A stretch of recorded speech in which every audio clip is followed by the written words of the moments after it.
Um, Now, kind of a mysterious thing about some of this, getting back to the movie Rocket Man, there were several people in the movie or under other shows that has not talked about this yet, and which I find it pretty amazing. So that's telling me that maybe they're told not to talk about it. Who knows? And nowadays, you don't even know what to believe or what to think anymore. You have no idea. Well, actually, I don't anymore.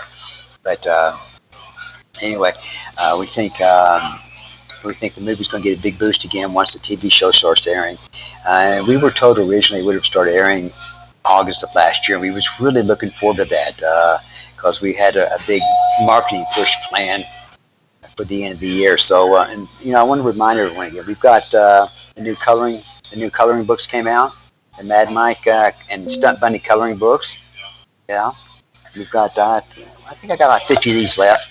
They're $10, shipping included, and then of course the Mad Mike Hughes book, which is going to I guess be redone in Canada, and with maybe a major publisher. That's what we're looking at. Maybe even be hardcover is what we're told.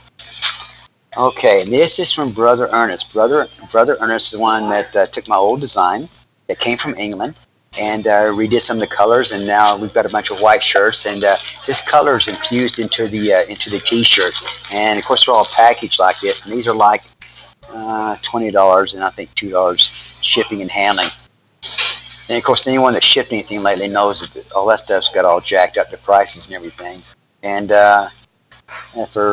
look there, we got some Mad Mike Hughes stickers at the website, madmikehughes.com.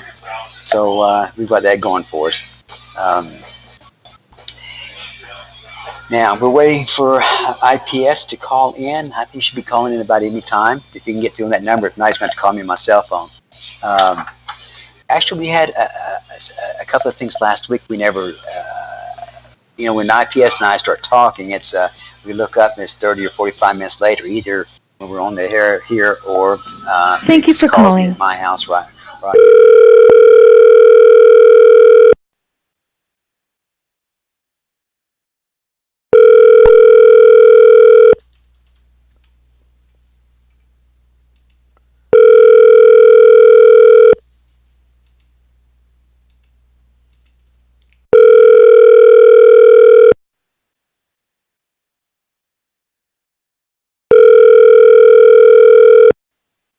Excuse the ringing here. Thank you for calling. We are currently unable to take your call at this time. Please leave your name, phone number, and a brief message. One of our representatives will contact you at our earliest convenience. Oh, that's nice. Let's go ahead and see if I can make it happen again. Maybe they had a...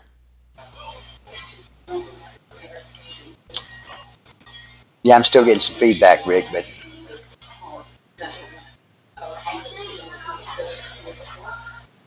Okay, I see you now. Okay, so once again, the number is 619-900-2079. Call into the Mad Mike Hughes WTF radio show, and then we can discuss whatever you want to. I don't think you want any of my advice on dating, so that's probably one thing we don't need to talk about. So, which is probably to everyone else's benefit, not just mine. Oh, here we go. Let's see here.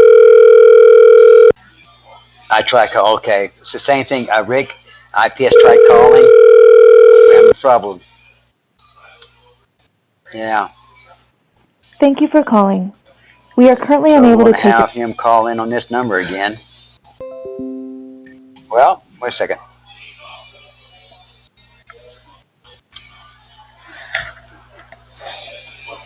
Yeah, we had him try. Here we go. Okay. Yeah, he's going to call in on my cell phone again. Sorry about this, folks. I thought we had this all worked out. So.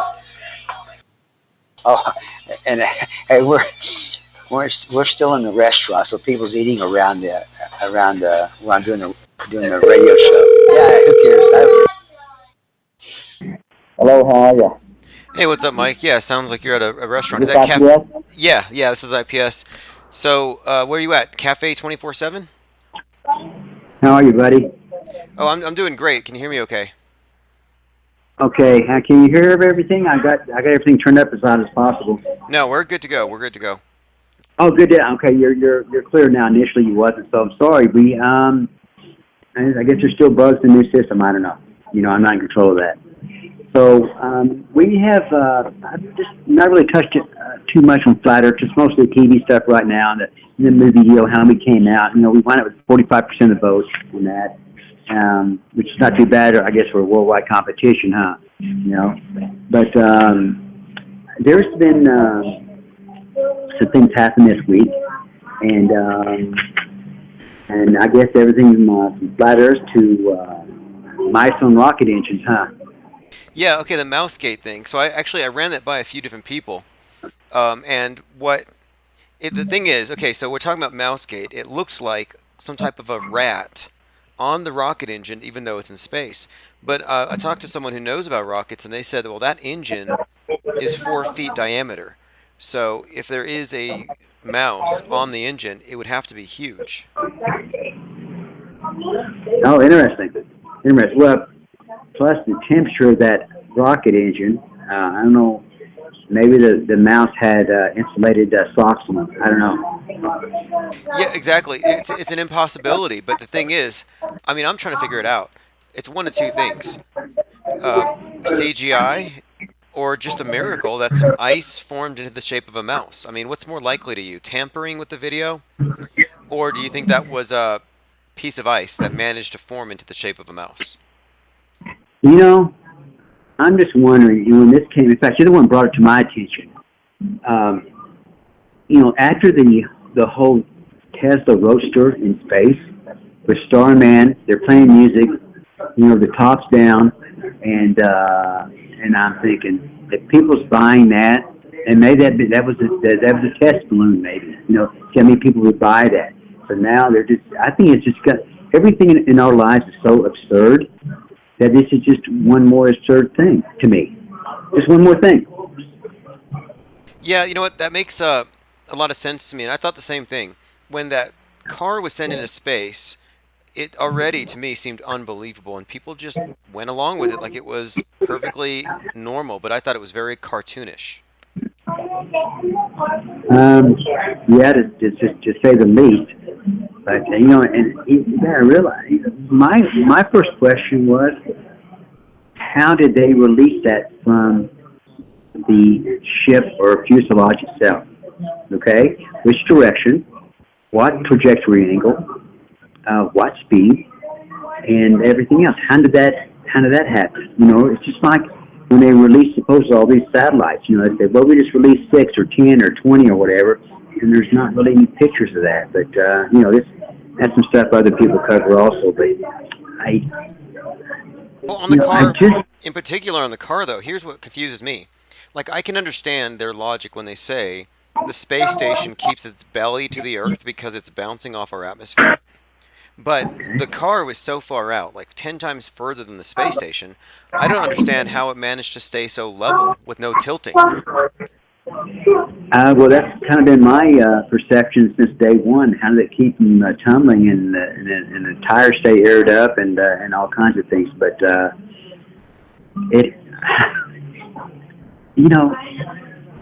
how in the world? Think about this, guys. How does the paint stay on it? How did the paint stay on that thing? Right. How did the paint stay? You're right. That's a good point right there. The high temperature paint goes up to about 1,500 degrees. And all that stuff, all these temperatures you see, limits on everything, it's a limit. It's for a certain amount of time. It's just like with the silicone I use. I buy a certain kind of silicone that's for my rockets. And they're good for up to 500 to 650 degrees for a certain amount of time. But it can't do that for 24 hours. It can't do it for 5 hours straight or 6 hours straight. So you think that paint, it's just another thing for people, I guess, to get people wondering about. Who knows any more about Elon Musk? And as I said last week, I think the guy smokes too much pot.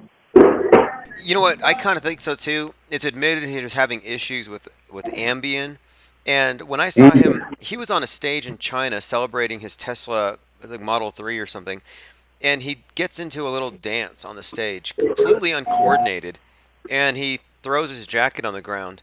I mean, it's just a bizarre, bizarre episode. Yeah.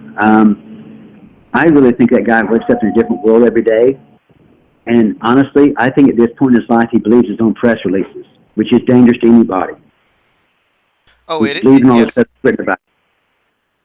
Well, we're talking about a guy who's basically the savior of mankind because he claims that if the world gets flooded, he's going to fly to Mars. Do you have any opinions on global warming? Have you followed that debate back and forth? Oh God, between the global warming and the climate change and whatever, it gets to a point where I don't even know what to think anymore. Honestly, now Al Gore, probably one of the biggest enemies to mankind in the history of the world. I guess predicted by last year or this year, all the glaciers will be melted. I know it's bizarre. They wanted everyone kept in a stage of fear, in a stage of disbelief, and a stage of wondering what is happening or will happen. And then between all this, they mix in a bunch of football games, basketball games, and reality TV. Well, yeah, that's a very good point there. And you've often said that it seems like people have lost a grasp on what is real and what is fictional. And that's where you're pretty much challenging all the assertions of decades and decades of NASA propaganda by asserting that they might be wrong. And then you're going to prove it. So any updates on your space jump and how is that project progressing and how can people follow along? Well, hopefully we have the answer by Friday. If this group is going to be able to come in and basically help do all the funding, raise it, and sell the big 3-hour live TV special. And hopefully we'll have an answer to that this Friday. So that's the latest thing. We've been kind of in this holding mode for about 2 weeks now, maybe 3 weeks on that. That's good. So that's the latest on that deal.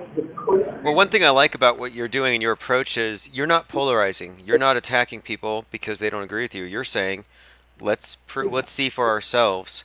And so it's pretty unifying, I think. And for people who don't know, you're basically going to do what Felix Baumgarten did with the Red Bull jump and others have, but you're going to go 3 times higher, and it's going to be live streamed, right? Yeah, of course, his was also. I heard at one time 7.5 million people was watching that.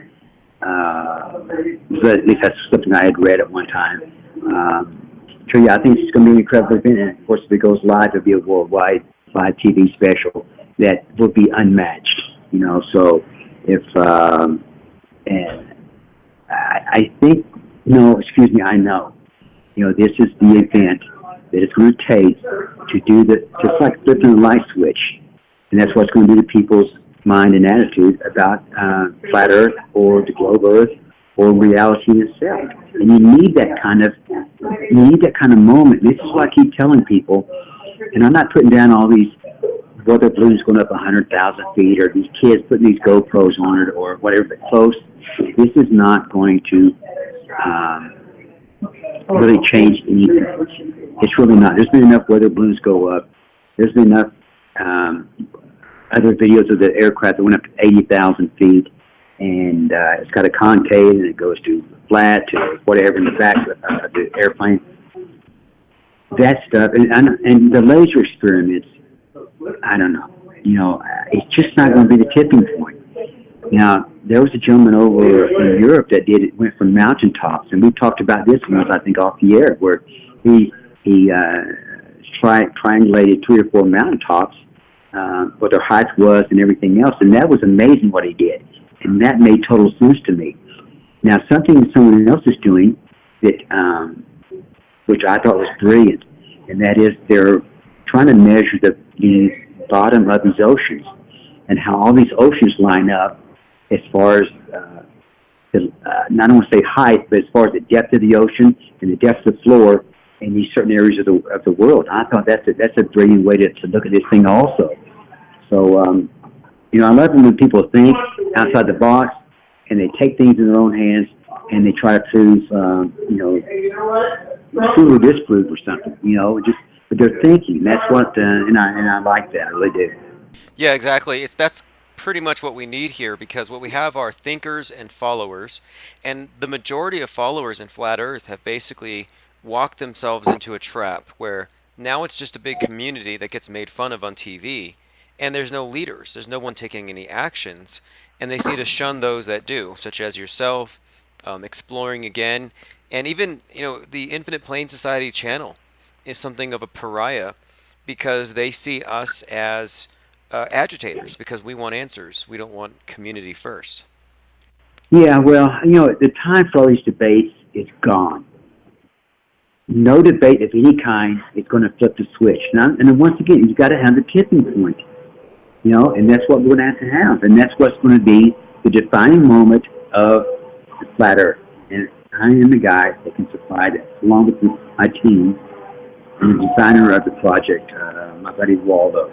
And I've said before, we've already begun building it, and we're effectively building a section now to actually stand the thing upright, and we're working on that, and actually working on that tomorrow. So, and any other thing going on flat Earth, I don't understand it.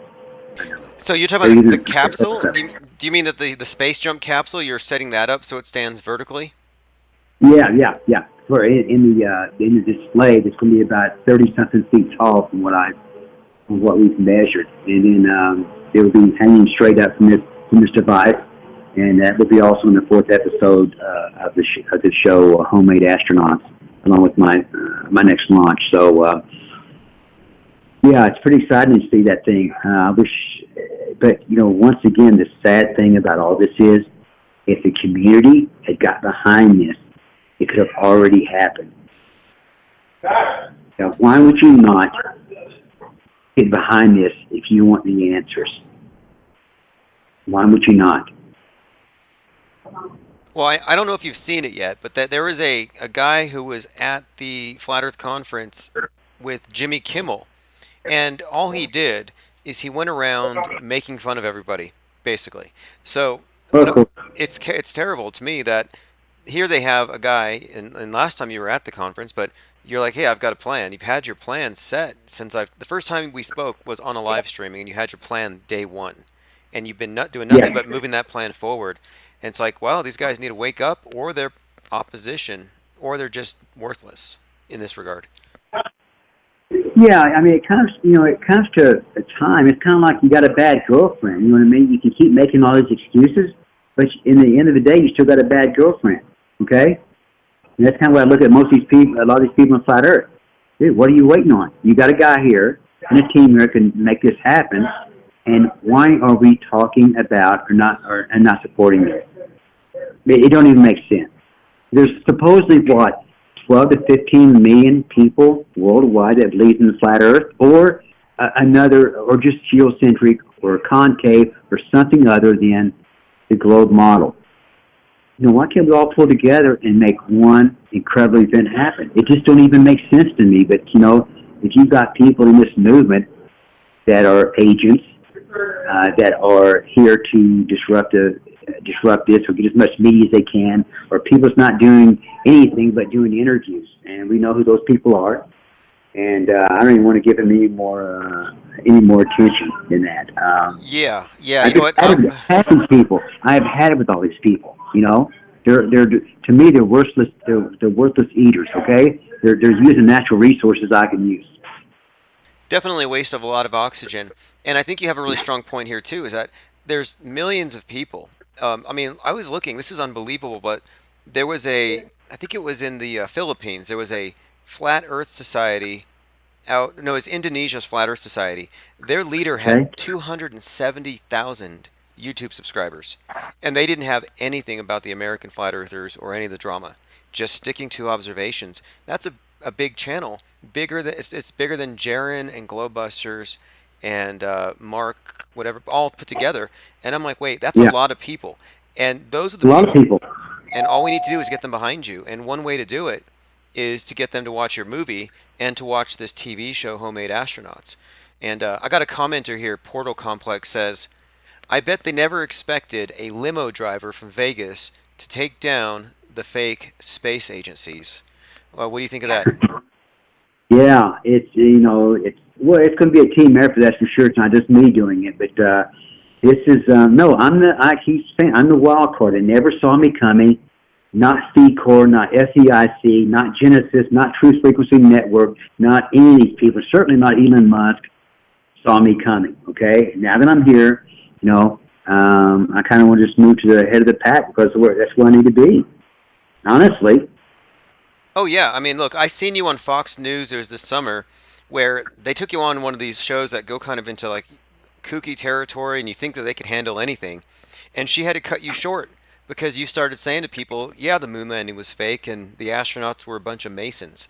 I don't think they ever got called out like that on Fox before. I don't think so either, and one thing about me, man, I'm pretty unfiltered. And that was when I'm going to tell this story again. When I signed the contract for this TV show, I go to Hollywood. I'm on Hollywood Boulevard in a big building, and there's 12 people around me, and one of them is the owner of the company, their production company, and I said, I will not be scripted, and if you try to, I'm walking out now. Okay? I'm walking out now. And it has the opportunity to be the biggest show on this network and or television, especially if it leads up to the space launch.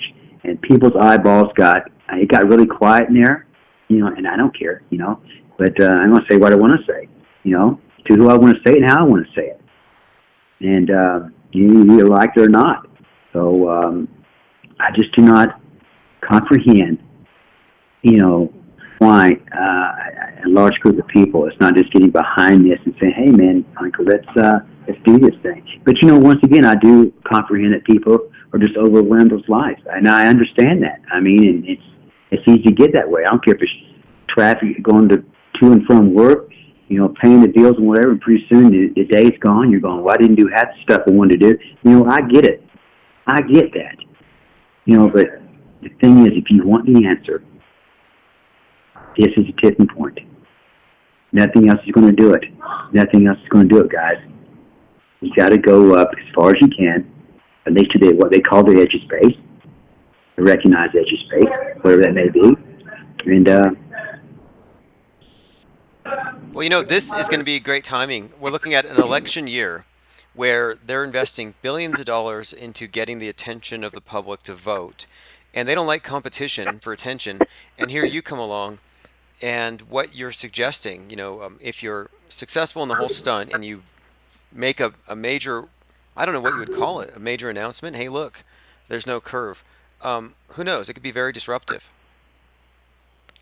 Oh yeah, very much so. I mean, Trump brought us the Space Force, and have you seen all these UFO reports in the last year? It's like, why is it that now that we have a Space Force, suddenly UFOs are making a comeback? Well, someone said this several years ago. It's something I had read or picked up in some article. It said, yeah, they will start talking about UFOs when it's convenient. And I read it and I thought, holy cow. And just to let you know, I think we're offline again. So, well, we've got about 95 people here hanging out on my end. And I'm going to take the audio that I have and I'm going to have it rebroadcast later. So no breaks in commo here. Okay. Yeah, we're God.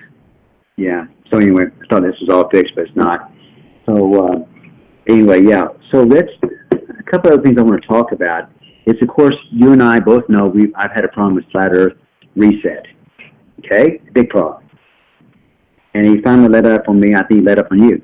But he came up with some information and did a video, and it's pretty amazing. I guess there's a lady that's involved with Flat Earth that tries to be some kind of a spokesperson, and you can't find her real history and whatever. But now it finds out that the house she's living in, that a lot of people know, is from a corporation in Delaware. It winds up, the address goes back to a Houston company. Flat Earth Reset found this. I did not find it. IPS did not find it. Flat Earth Reset did.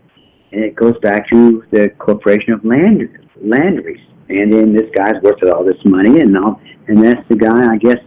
But why does the address to the deed of the house or whatever goes back to this address? So Yeah, so Flat Earth Reset, he pretty much shut up when you launched yourself up on your when I last launched, jump. yeah, Yeah, that shut him up for good. He was kind of mad about it. He tried to claim NASA helped you, but no, he pretty much right, he shut his mouth, and so that's my main issue with him too. I don't have a problem with anything somebody says, even if they don't like me and they say bad things. I don't care. I just like the truth, and if you're going yeah, to say something and you don't have the facts to back it up and you're anonymous, that's when I get annoyed with people. And it's the fact that he's anonymous. But yeah, you're right. yeah, He's dug up some interesting stuff. yeah. He did, and I watched the video twice, and I'm going, holy moly! I mean, it shocked me, but good for him. He found that, and I said, before you came on there, I mentioned that you and I are looking into hiring private detectives, investigators to look into some people. Well, I watched this documentary last month, and it's a game changer. I think everybody should watch it. It's called Mirage Men, and it's about how many of the popular conspiracy theories about UFOs and UFO abductions are actually being spread by the Air Force, by special Right. agents within the Air Force, and that they follow conspiracy theorists and they feed them misinformation on purpose. So for you to suggest that there are agents all around this topic, it's like, yeah, obviously, because they've been around conspiracy theories for decades. Well, supposedly, and that comes from a very reliable source who has done work for a couple of these agencies, or just, I should say, they did research for him. That's what I should say. And they said basically, this guy told me basically all these agencies has about 30,000 people working in there. I don't care if it's the CIA, the FBI, maybe IRS. I think IRS, has maybe 25,000. But yeah, there's quite a lot of people. So you would think that the payroll is just incredible. But these people's got to do something. So you think how many people are employed just to disrupt people like you and I and other people in these movements that just wants the truth and find out. And everyone's entitled to their ideas, man. This is, I mean, if you think the world's concave or you think it's maybe not at a 22-degree angle, maybe it's at a 2-degree angle, who knows? I mean, but, do the research, but, we got to quit just bashing everybody else on this stuff. And, I've never called anybody a globehead ever, and I even said that on Tosh at the time I was on Tosh. I just do not want to do that. I just do not want to do that. It doesn't make sense. But Yeah, anyway, Tosh Point oh was a pretty funny show, and I think yeah, that was actually pretty great. The skit where he suggested that you got to find out how deep the Earth is.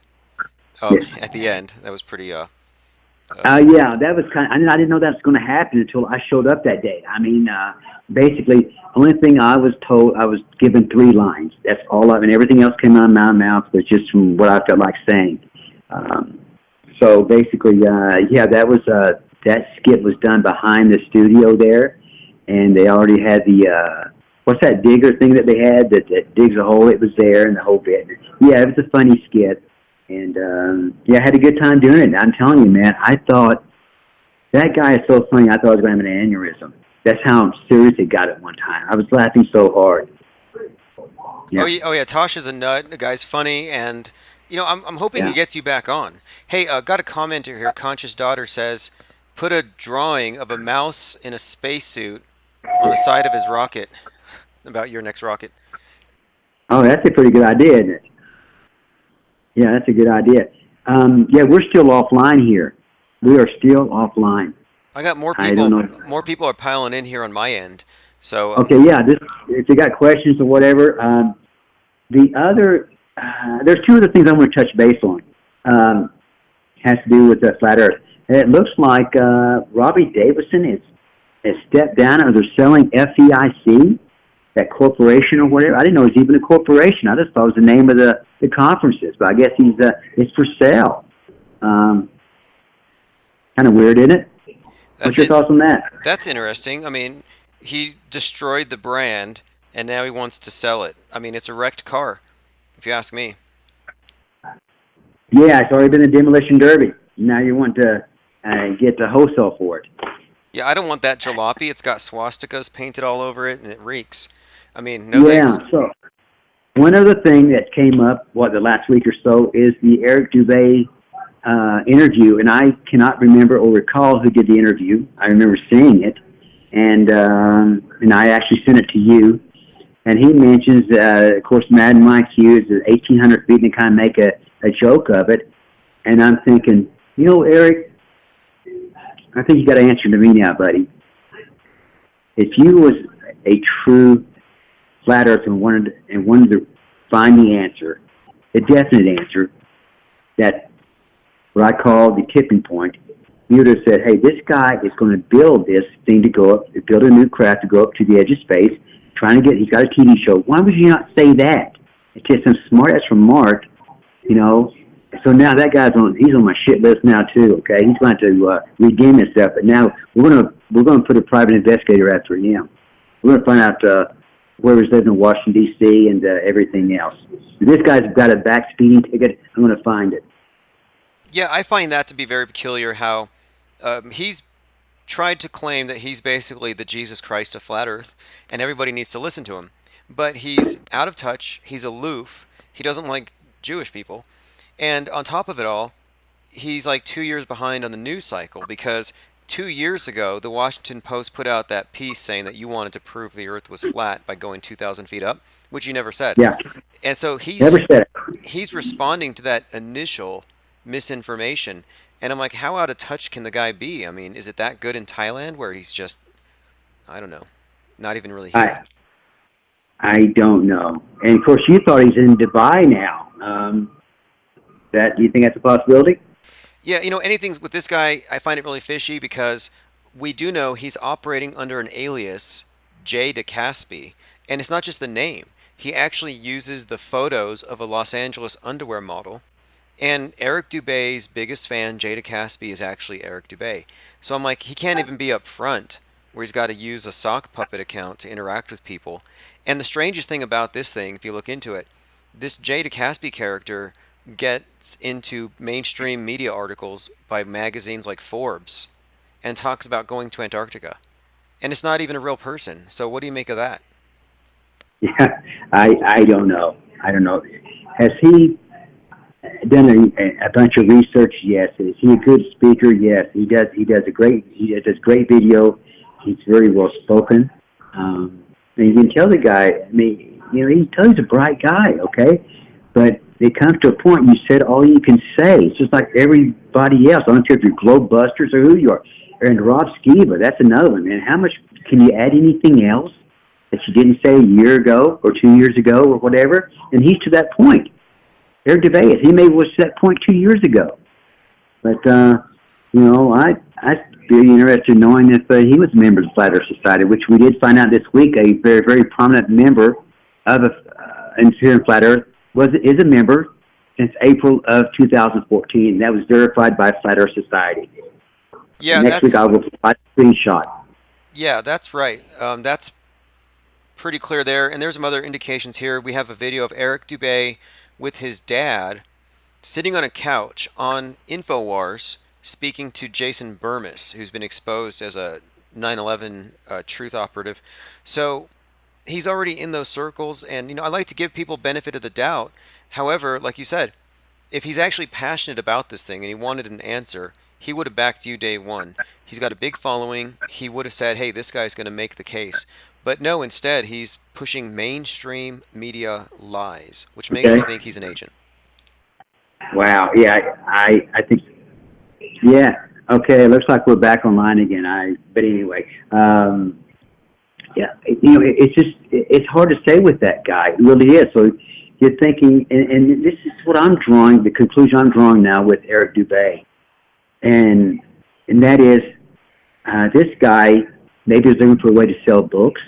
Maybe he's looking for a way to get in the limelight. I don't know what's going through this cat's mind. And then he comes across the Flat Earth thing and starts doing all the research, and then goes to the Flat Earth, and seeing what is out there and what used to be out there, and puts his spin to it. And then maybe after a while, says, "Man, this thing may be flat." I think that is where this deal came from. that's a So good now, point. That's a really good point. A fact is, the Flat Earth Society, as founded in like '56, I mean they're older, but the one in '56, they pretty much are the ones who brought all the maps, all this information, and all these different flat Earth proofs. They're the ones who brought it out. Sammy Robotham, all these different old books. And so we had a lot of people on YouTube taking this old content and popularizing it, which doesn't make them a creator.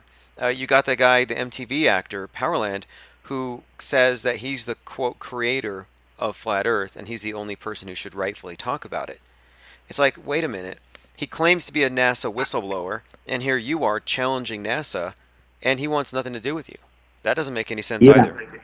Well, of course it does, and it's not supposed to, of course. But there's a gentleman on Facebook that told me through Facebook that he has seen the 1099 where Matt was a NASA employee for 20 years. He saw the 1099, which I think 20 years is a stretch, okay? It's a stretch.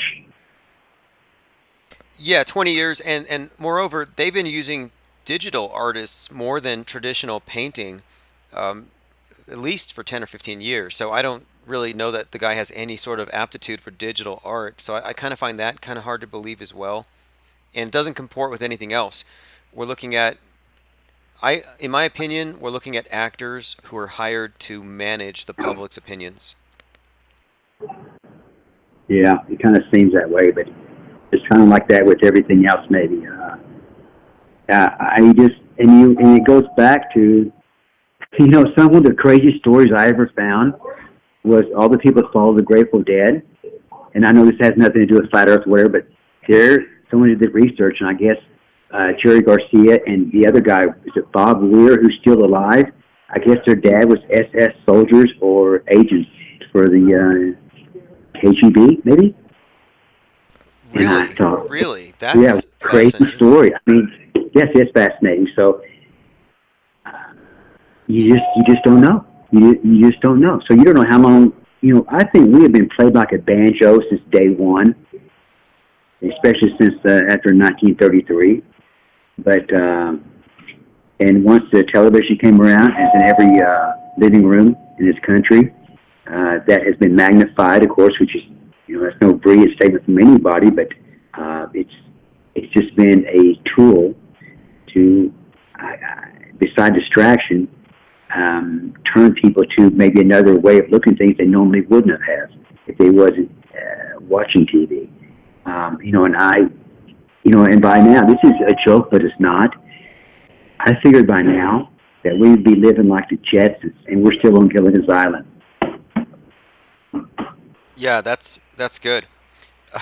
Yeah, but based on what we were projected for the future just decades ago, definitely we fall short, and they're always pushing everything forward. Let's see. I have some comments. I want to see if anybody has. Okay, someone wants to know what you think about the dome. What are your thoughts on the dome, Well, Mike? That's a comment.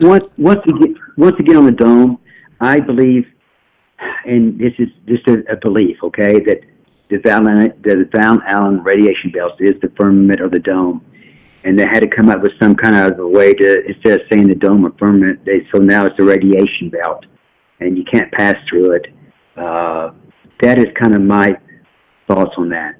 And once again, to reiterate something we've talked about before, is there's these certain time periods in history where things happen in like a 2 or 3 year period, between 46 and 48, or 44 and 48, between the UN, the CIA, the UPU out of Switzerland, all these things being formed, but the same thing happened in the late 50s, 58, you had NASA formed, you had the Van Allen radiation belts discovered, and then the joint effort to start launching nukes up in the air. They say from 58 to 62. I don't know how much that can be verified. But, and then, of course, the Antarctica Treaty, see? So it's really a strange thing how very small time frame, especially when these things are being negotiated between several countries, such as the Antarctica Treaty. I mean, you would think that would take forever. If you look into something called the ICCPR, which is the International, I won't say convention all the time, but it's International, I believe it's Conveyance of Civil and Political Rights. excuse me, International Covenant. That's what it is. I always forget that word. And then it took almost a decade to put that together. And the United States did not sign that, or was not ratified until around September 8th, 1992. So if you want to look at what your rights may be or could be, and most people know me, I'm not a fan of the UN, but that is one good thing they did do. And the U.S. did not come aboard until 1992, and they are still not accepting all the articles because they can still for capital punishment. And this ICCPR does not allow or want capital punishment worldwide. So anyway, that's just kind of a backdrop on that. So, and of course, that's a treaty, and treaties are supposed to be the most, the most binding part of anything that a government can do is a treaty. And then maybe that's why the Antarctica Treaty is so strong. But just something else to look up, in your spare time. But yeah, it's interesting to look at the Article 7 and Article 9 of that document. Well, a minute ago you brought up Grateful Dead and controlled counterculture and how integrated these things are. I came across something you might find interesting. It has to do with Laurel Canyon. It turns out that Jack Parsons from JPL belonged to a literary group at Laurel Canyon at the house of a science fiction author. Wow. Who knows at that time frame what was going on there? I mean, between of course, the Manson things and Laurel Canyon and Mama. A lot of things happened with Mama Cass. A lot of people used to hang around at her house, and then, of course, between the Jay Sebring and these other people hanging around there, and all the producers. Yeah, anything was. I think anything was on the table, and where do you go from there? I mean, honestly. And it's something I found several years ago. Is there outside of Los Angeles once was a nuclear accident, and it's called Susanna. We never talk about that in school. It was actually I guess burnt down 3 buildings. It was actually a nuclear leakage or nuclear some kind of explosion about 40 miles outside of Los Angeles. Never talk about it. No, I haven't heard about that either. And that's what's so amazing, though, is that there's such tight control over the media that it's almost like they can give entire segments of society amnesia about things. And then they don't have any firsthand memories. So, if you don't have any firsthand memories, you're relying on secondhand sources. And if your secondhand source is the news, who knows how many filters it's gone through. So, my hope for what you're doing as far as the space jump is I hope that whatever it does, I hope it exposes how deep some of these big frauds are. So when you land, it's pretty much in a different world, like closer to reality or something. What was suggested to me by a friend I've known for a long time was to start applying for the permits now, or start contacting the agencies and to see if you get any initial pushback. And I thought, yeah, it's time to do that. Especially if you want to do this in 10 months or something, start contacting these agencies. And you'll find out, if that permit is true about you can't take a picture of the Earth from space. Yeah, that was a rule that was on the books for 26 years at the time of the Starman Tesla Roadster in space launch. 26 years. And it wasn't until after that event that they decided they were going to fine him, possibly. But yeah, for people who don't know, apparently you need a permit to broadcast the Earth from space. Pretty bizarre, isn't it? Pretty bizarre. So I don't know. They say they've got people wanting to sign up for the Space Force. I don't know what they're planning on doing or whatever, but I don't know. And that may be formed just to keep people, especially from outside of military, wanting to explore up there. Who knows? And that means the biggest part of Space Force. You might be right about that. It might be because they have the elite. If let's say we're right about a lot of these things, and they want to maintain an edge over us, they wouldn't want a mass exodus if there's more land or something. So they're going to want to control what's above. Absolutely, especially as we get more mobile.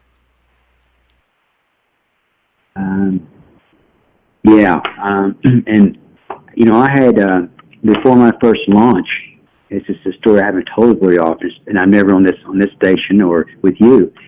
The FCC, the FAA contacted me one day, and I was walking around in Ontario. I was getting my car repaired, and I was just walking around, and I get a phone call, and it's from the FAA in Washington, D.C. There's 7 people sitting around a table, and they've been hearing about me, wondering what I'm wanting to do or plan to do, and what my goals was. And I thought that was kind of an interesting conversation. Why take 7 people in Washington, and they were all with the Commercial Space Agency, that division. And this is something that I have on my wall that I believe you have seen, and I've had pictures taken of it, is I have a letter from the FAA, the Commercial Space Division. I can't remember the gentleman. I think his name was Guzman that signed it. I don't know if he's still with the agency. Yeah, and of course I'm not recognized as anything, which I guess is good for me. But I just think that was all the stuff they got going on, and worried about what Mad Mike Hughes is doing with the steam rocket. Well, you do know that they were watching you at NASA and JPL the day of your last launch live. Yeah, it's pretty amazing, isn't it? And yeah, I think they said that you get a patch, an astronaut patch, if you go to space, and they actually said if you go 50 miles, you get a patch. So let's say you do this and you go 62 miles up or higher, and NASA offers you a patch. Do you accept it? Yeah, I think so. Who knows? Maybe we'll see what my frame of mind is by the end. Right. Or how I wake up that morning. We'll see. I'm not a supporter of NASA. I'd rather see that $50-something million a day go to something else. Now I do comprehend that people working for that agency buys groceries, they buy cars, they spend money in the communities. I comprehend all that, but I also comprehend that money could be spent better somewhere else. I would rather empty out these prisons and send everybody to college. I think it's cheaper and probably get a better product at the end. Yeah, I'm with you on that. And I also go even further and I say, instead of taking that $50 million a day and distributing it to where it should be, how about they just not take it in the first place? As far as taxation? Something that was brought to me several years ago, and that is, once a bureaucracy has been created, it's almost impossible to stop it. It will just keep continuing on, and it will expand, and it'll start supporting itself.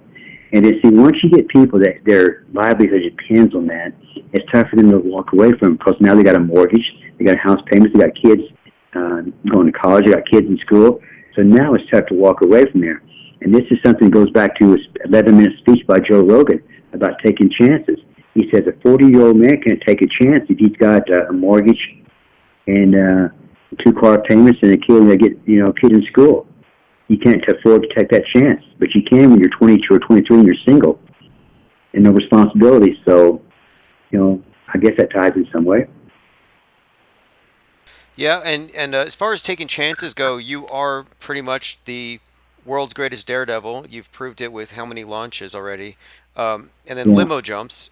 I don't know, you did 6 jumps, I believe, or is that how many? Is it 6? I think 5 attempts is the best way to put that. I actually was going to launch a jump one day in Houston, and I was going to jump at Sam Boyd Stadium. Not Sam Boyd. There's a stadium there at the horse track, and I could not get the speed up, and I was already committed, and I pitched off. The thing wound up in the river, and I took out like a $6,000 camera.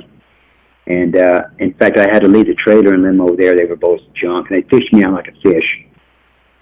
Wow. So, wow. Well, I brought that up because I'm like, if anybody here is going to take the risk necessary to bring this thing to a close, it's going to be you.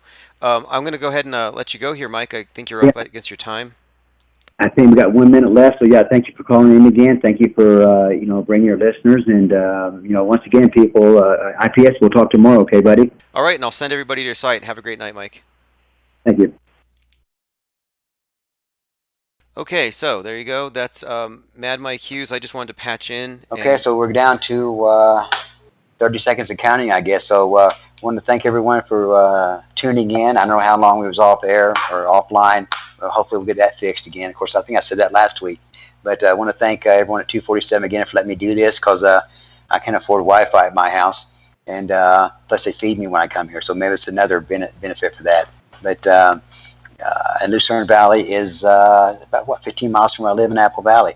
But anyway, I want to thank Rick and Mark, and of course Russ, the big boss man in San Diego, who's probably on the couch right now listening to this. And I think we're gonna have something really exciting next Wednesday night for you. Maybe a couple of things. So if we do, we'll put it on Facebook maybe Wednesday morning. But yeah, stay tuned, and appreciate the support for the network here. Thank you. Okay, so I'm going to go ahead and